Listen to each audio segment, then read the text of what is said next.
হারাঙ্গা যাওয়ার রেল স্টেশনে দিনরাত এক করে চলছে রেলের লাইন মেরামতের কাজ। 24 ঘন্টা পর সব ধরনের ট্রেনের যাতায়াত পরিষেবা আগের মতো হবে।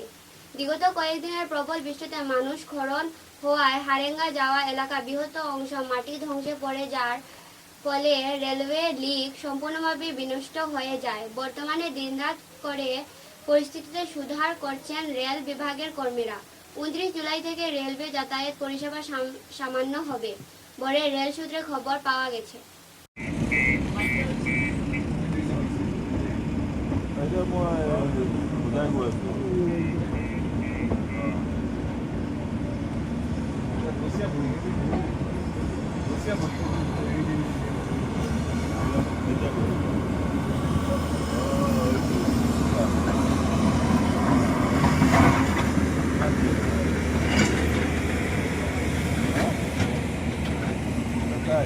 Vou abrir.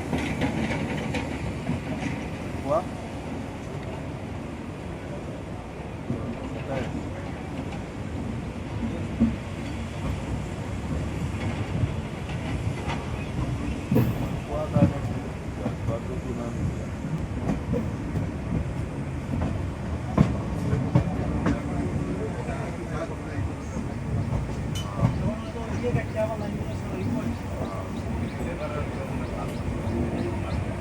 খবরের শেষে বরাক বার্তা বাংলা সংবাদের সংবাদ শিরোনাম আরও একবার।